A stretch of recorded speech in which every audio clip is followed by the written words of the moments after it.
और आगे बढ़ लेते हैं। आज से शुरू होगा संसद का शीतकालीन सत्र। सुबह 10 बजे पीएम मोदी इस सत्र को संबोधित करते हुए नजर आएंगे। सदन में उठेगा संभल का मुद्दा। संभल के सांसद उठाएंगे इस मुद्दे को और कई अन्य मुद्दों पर भी चर्चा की जाएगी। ऐसे में माना जा रहा है कि संसद के इस शीतकालीन सत्र में सबसे हंगामेदार होने वाला है वक्फ बोर्ड बिल को लेकर और साथ ही साथ गौतम अडानी को लेकर, क्योंकि आपने देखा कि कल ही सर्वदलीय बैठक बुलाई गई थी सभी पार्टियों की और कांग्रेस पार्टी जो है उस दिन भी आपने देखा कि साफ तौर पर राहुल गांधी से जब पूछा गया, क्योंकि वो लोकसभा में नेता प्रतिपक्ष है, जब उनसे पूछा गया तो उन्होंने कहा कि हम तो उठाएंगे ही उठाएंगे। ऐसे में ये माना जा रहा है कि ये शीतकालीन सत्र भी हंगामों से भरा रहने वाला है, काफी हंगामेदार होने वाला है। तो सुबह 10 बजे से इस सत्र की शुरुआत होगी।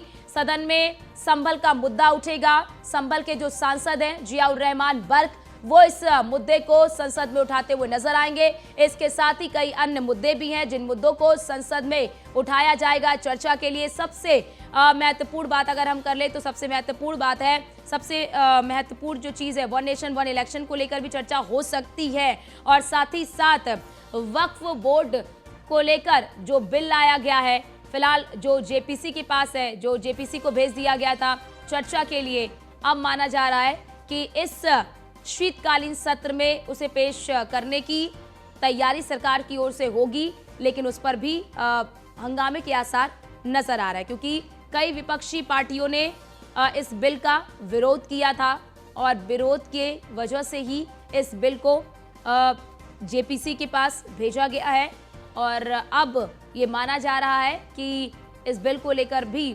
हंगामे के आसार हो सकते हैं, हंगामा देखने को मिल सकता है। लेकिन सदन में संभल का मुद्दा जो है वो भी उठता हुआ नजर आएगा। संभल के जो सांसद हैं जियाउर रहमान बर्क, वो इस मुद्दे को उठाते हुए नजर आएंगे। आपने बीते दिनों भी देखा होगा कि जब संभल का ये पूरा मामला निकलकर सामने आया, शाही जामा मस्जिद के सर्वे का मामला निकलकर जब सामने आया, तो संभल के जो सांसद हैं जियाउर रहमान बर्क, उनका बयान सामने आया और उस बयान में साफ तौर पर उन्होंने कहा कि एक ही पक्ष को सुना गया। हालांकि अब इस मुद्दे को सदन में उठाने की तैयारी की जा रही है।